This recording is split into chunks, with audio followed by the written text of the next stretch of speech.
Puji Tuhan. Kita telah membaca lanjut pada pasal 10.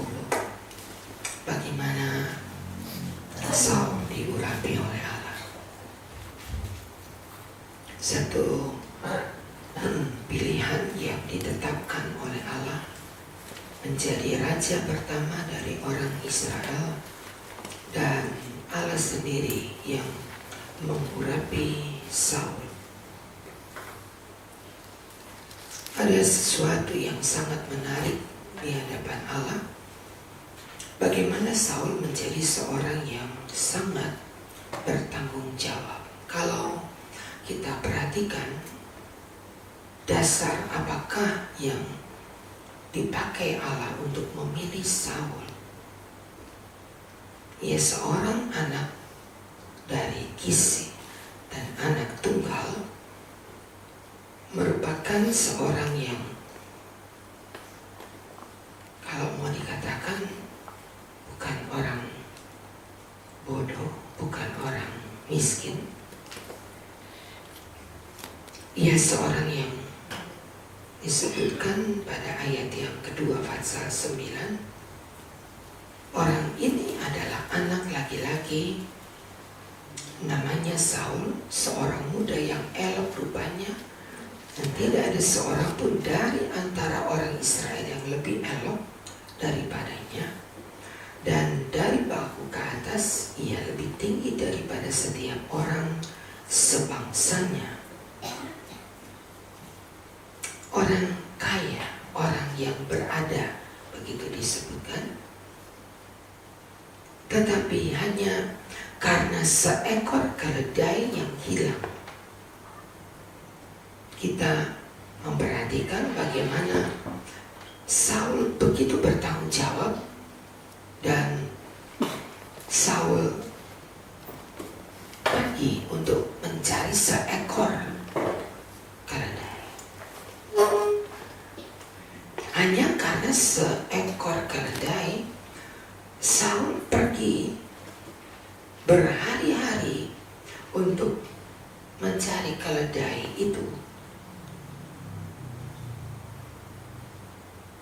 Kalau mau dibilang anak orang kaya, hanya karena keledai, dia tidak cuek, ya. Tetapi dia berkata kepada ayahnya, aku akan pergi bersama dengan bujangnya. Dia mencari keledai itu berhari-hari. Dan ayat 7 berkata, jawab Saul kepada bujangnya, tetapi kalau kita pergi, apakah kita bawa kepada orang itu? Sebab roti di kantong kita telah habis dan tidak ada pemberian untuk dibawa kepada abdi Allah itu. Bekal yang dibawa habis, keledai belum ditemui. Tetapi Saul tidak berniat pulang sebelum ia menemukan keledai itu. Ada rasa tanggung jawab yang besar, walaupun hanya seekor keledai. Allah mencari orang-orang yang punya tanggung jawab untuk dapat menjadi seorang pemimpin. Allah membutuhkan orang-orang yang punya tanggung jawab, yang tidak cuek, yang tidak masa bodoh terhadap apa yang harus dilakukan.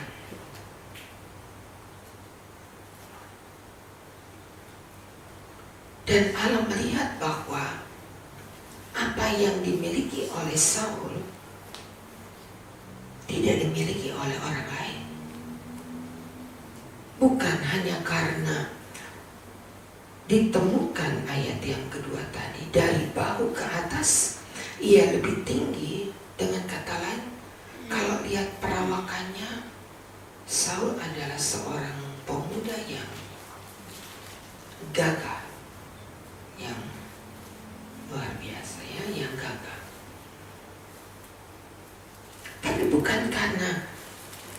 hal seperti itu yang membuat Allah tertarik kepada Saul. Kita melihat bahwa Allah tidak pernah hanya memperhatikan penampilan.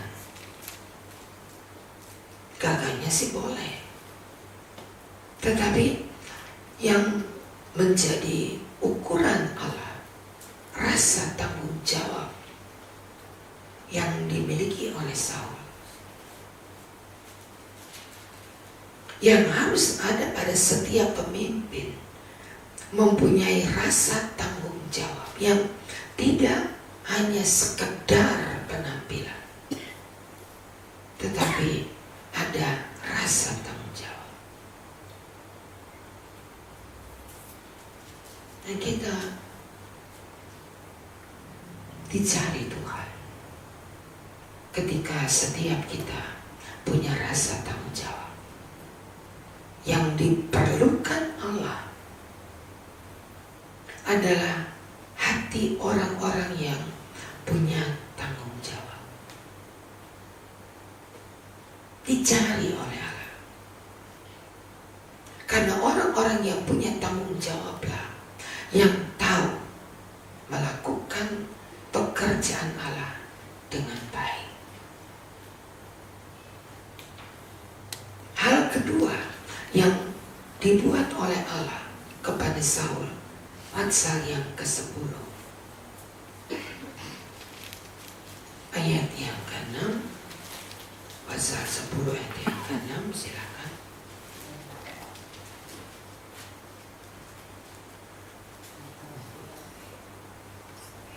Roh Tuhan akan berkuasa atasmu, engkau akan ketemukan bersama-sama dengan mereka dan berubah menjadi manusia lain. Harus berubah menjadi manusia lain. Hal kedua yang dibuat Allah atas Saul, Allah mengubahkan Saul. Rasa tanggung jawab itu diperlukan. Yang pertama, ia seorang yang tidak masa bodoh. Ia seorang yang cepat tanggap. Untuk pergi mencari keledai, ayahnya tidak suruh. Ayahnya tidak berkata, pergilah. Ayahnya tidak memberikan perintah begitu saja. Tetapi ayahnya tahu, kalau kamu mau pergi silakan, tapi jangan sendiri, bawa bujang ikut bersama kamu.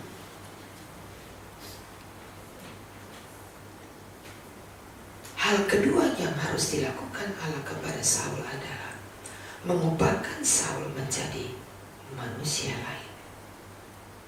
Dan manusia tidak bisa dirubah hanya dengan teori, hanya dengan pendidikan, hanya dengan cara-cara tertentu, tetapi akan berubah ketika ada Roh Allah yang mengurapinya.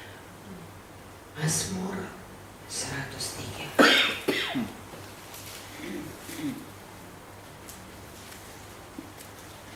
104 ayat yang ke-30. Mazmur 104 ayat yang ke-30. Yang masih membaca.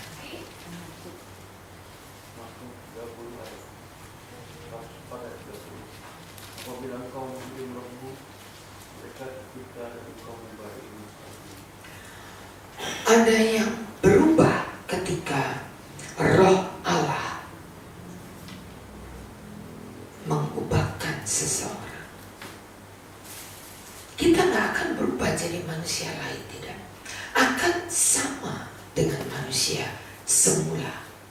Karena tidak ada yang dapat merubah manusia kecuali Roh Allah. Saul tidak akan jadi raja kalau dia belum diubahkan. Rasa tanggung jawab itu memang harus dimiliki oleh Saul. Tetapi Saul harus berubah menjadi manusia lain. Ada banyak kekurangan-kekurangan Saul yang tidak bisa dirubah dengan caranya sendiri, tetapi ketika Roh Allah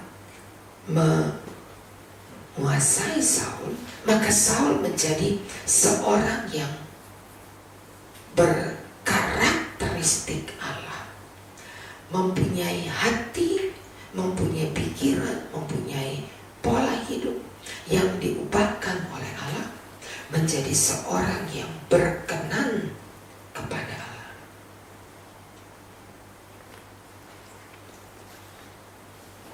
Maka didatangkan Allah serombongan nabi, dan bersama-sama dengan nabi-nabi itu, ayat 10 pasal 10, Roh Allah berkuasa atas Saul, dan Saul turut kepenuhan seperti nabi di tengah-tengah mereka. Allah menjamin, melengkapi, mengubahkan Saul untuk menjadi seorang yang pantas menjadi raja pertama orang Israel. Untuk jadi raja, Allah tata begitu rupa. Allah benar-benar membuat aturan dalam hidup Saul. Ada persiapan-persiapan yang dibuat oleh Allah untuk Saul, supaya ia cakap menanggung segala beban yang harus dikerjakan oleh Saul. Itulah yang menarik dari Saul yang mau diproses.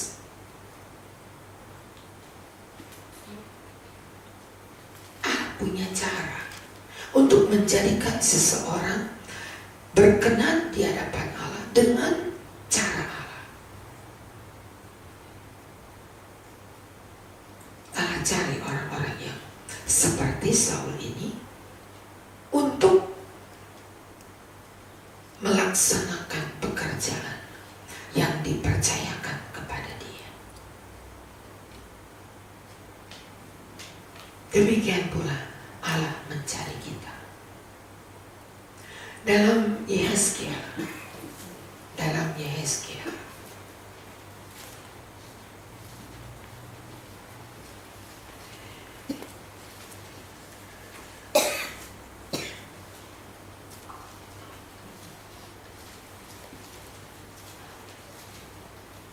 pasal 22 ayat 30.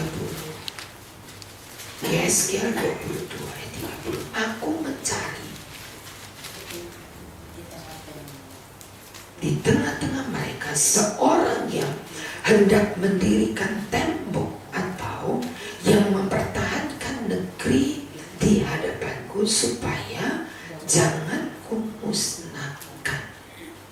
Aku mencari. Ada orang yang diminta untuk ditemukan Allah, dia punya tanggung jawab. Allah butuh orang-orang yang mencari Allah, butuh orang-orang yang punya tanggung jawab.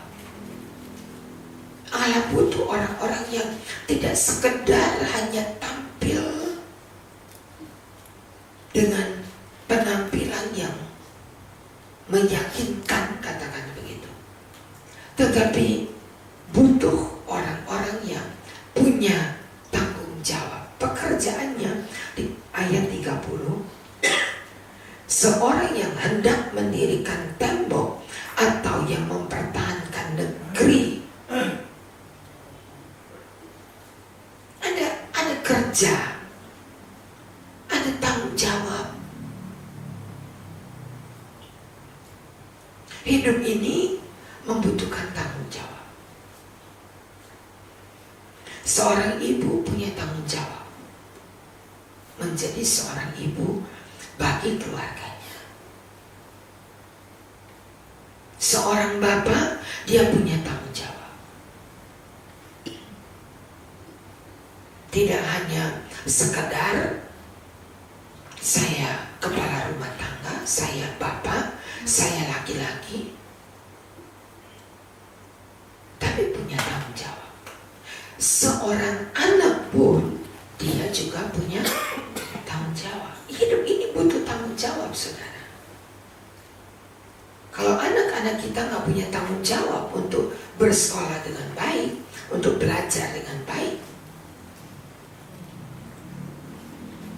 dari kecil tiap anak-anak diberikan tanggung jawab. Anak-anak sekarang dari usia yang masih dini, masih kelas 1, kelas 2, mereka sudah dikasih tanggung jawab di sekolahnya, dikasih kemocing, bulu-bulu untuk membersihkan ruangan. Dari kelas 1, kelas 2 mereka sudah harus bawa sapu ya, besok berangkat sekolah harus bawa sapu, harus bawa lap.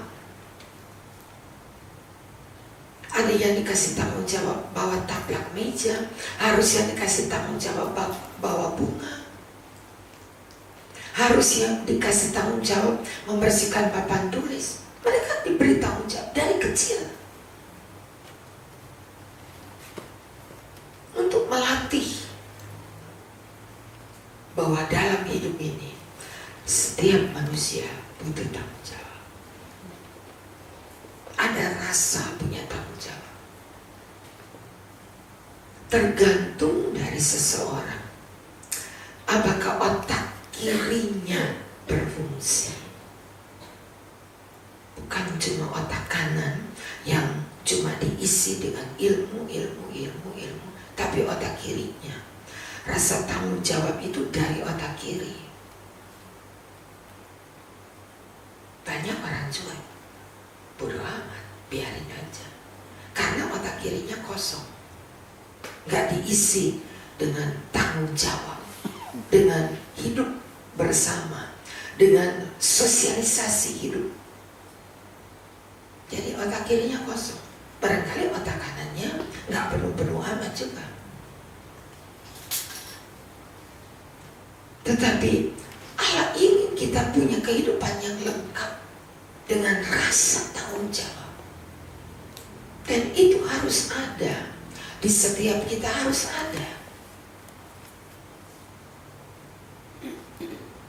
Saul dipilih oleh Allah dengan cara yang sama. Apakah di antara semua bangsa Israel cuma ada satu yang menurut Allah dia punya rasa tanggung jawab yang besar? Dan aku mencari, Yesaya berkata. Apakah ada orang yang hendak mendirikan tembok? Kenapa didirikan? Ayat-ayat sebelumnya tembok-tembok itu sudah roboh. Dalam Yesaya kita membaca bagaimana Yerusalem itu tinggal reruntuhan. Tidak ada lagi tembok yang berdiri, cuma reruntuhan.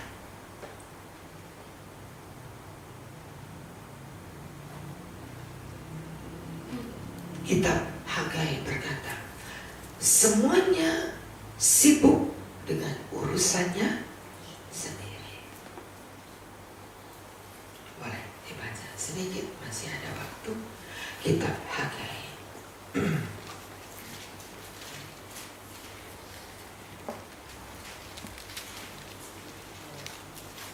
Pasal yang pertama, ayat 2. Beginilah firman Tuhan. Bangsa itu berkata, sekarang belum tiba waktunya untuk membangun kembali rumah Tuhan. Maka datanglah firman Tuhan kepada perantara Nabi Hagai, bunyinya, apakah sudah tiba waktunya bagi kamu untuk mendiami rumahmu yang dipapani dengan baik, sedang rumah ini tetap menjadi rumah Tuhan. Nah, Yerusalem dihancurkan, dibakar, tidak ada batu disusun batu. Benar-benar Yerusalem merupakan kampung yang hancur. reruntuhan.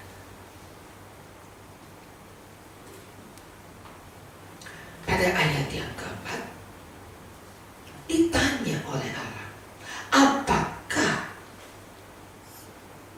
sudah tiba bagimu untuk membangun rumahmu sendiri, sementara rumah Tuhan tetap menjadi reruntuhan? Sibuk dengan urusan sendiri, membangun rumah sendiri bisa, tetapi tidak memperhatikan rumah Tuhan.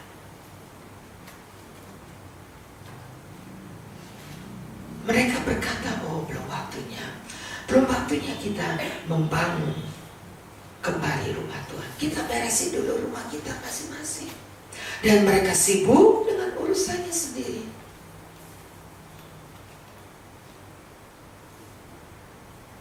Untuk pribadi, oke. Wah, sibuk, capek, ngurusin rumah sendiri, gak pernah habis, masih ada ini, itu, dan sebagainya. Membangun rumah Tuhan, oh gak ada waktu. Saya harus sibuk dengan urusan rumah saya. Hingga sampai kita pada ayat 30 tadi, aku mencari di tengah-tengah mereka seorang pun yang hendak mendirikan tembok untuk membangun kembali, mempertahankan negeri ini, supaya aku jangan memusnahkannya. Tetapi aku tidak menemuinya. Karena apa? Karena tadi sibuk dengan urusannya sendiri. Allah mencari, adakah orang-orang yang mau membangun, mempertahankan negeri ini di hadapan. Ada tanggung jawab, ada rasa memiliki yang begitu besar untuk dapat melakukan sesuatu yang berarti bagi Tuhan. Gak sibuk dengan urusan masing-masing. Dan ini yang dicari Allah. Kita lihat, ingat kembali cerita tadi. Ketika Allah berurusan dengan Saul, Allah temukan Saul, Allah proses dia. Pertanyaan, bagaimana dengan keledai-keledai yang dicari tadi? Cerita menunjukkan gimana? Coba kita kembali 1 Samuel 10.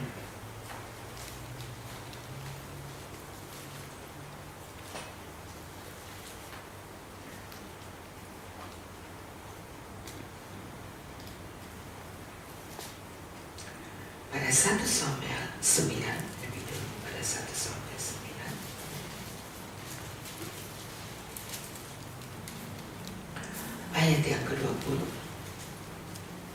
dari ayat 19 ya. Jawab Samuel kepada Saul, akulah pelihat itu. Naiklah mendahului aku ke bukit. Hari ini kamu makan bersama dengan aku. Besok pagi aku membiarkan engkau pergi dan aku akan memberitahukan kepadamu segala sesuatu yang ada di dalam hatimu. Silakan 20.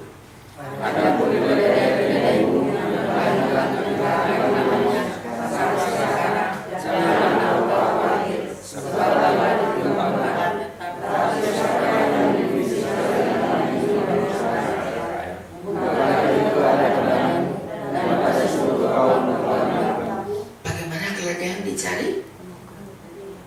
Udah? Balik.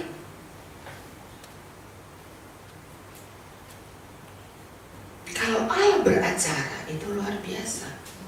Dia cari keledai. Keledai memang tidak diketemukan oleh Saul. Allah yang pulangkan keledai itu. Gak usah kamu pikirkan. Urusan yang semula menjadi alasan untuk Saul pergi, dia cari keledai, Allah bisa bawa keledai itu pulang. Tapi kamu punya urusan dengan Tuhan. kata Samuel. Gak perlu pusing dengan keledai. Keledaimu udah pulang. Tapi kamu punya urusan dengan Tuhan. Ketika kita bertanggung jawab untuk satu pekerjaan yang Tuhan percayakan, urusan pribadimu dibereskan oleh Allah. Itu yang luar biasa. Ketika kita sibuk dengan urusan Allah, sibuk dengan pekerjaan Tuhan, sibuk dengan apa yang Tuhan mau kita lakukan untuk urusan pribadi kita, itu dijamin oleh Allah. Selesai, beres. Bagaimana keledai bisa pulang kampung, bisa pulang ke kandang? Keledai adalah seekor binatang yang terkenal kebodohannya.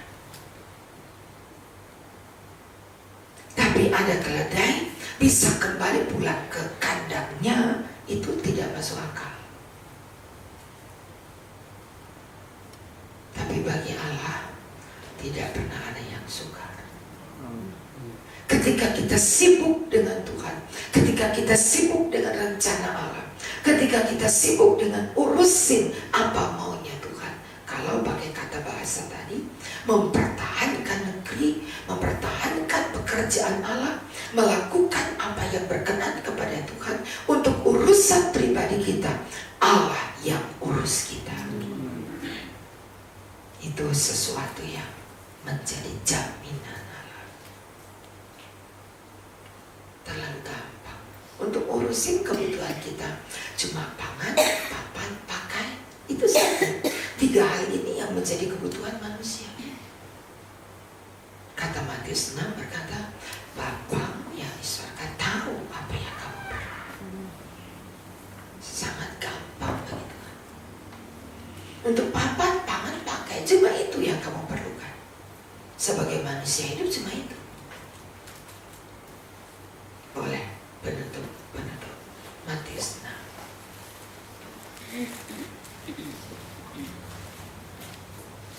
Ayat 31 berkata, sebab itu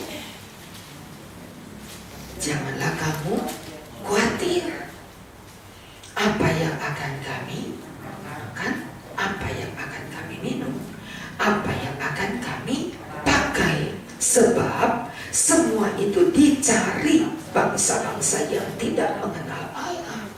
Tetapi Bapamu di surga tahu kamu perlu semua ini. Untuk 3 perkara ini, apa sukar bagi Allah untuk menolong kita? Oh, Dia punya langit dan bumi, saudara. Dia punya seisi alam.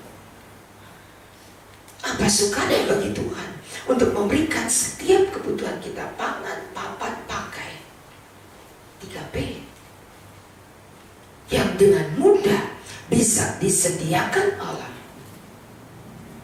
dengan catatan ketika kita sibuk dengan Tuhan. Untuk 3 perkara ini terlalu mudah bagi Allah, karena Dia punya seisi bumi ini. Dan untuk apa yang kita perlukan, apa yang sukar.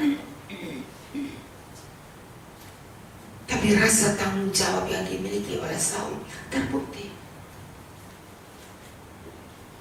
Untuk keledaimu, gak usah kamu pikir lagi, mereka sudah pulang.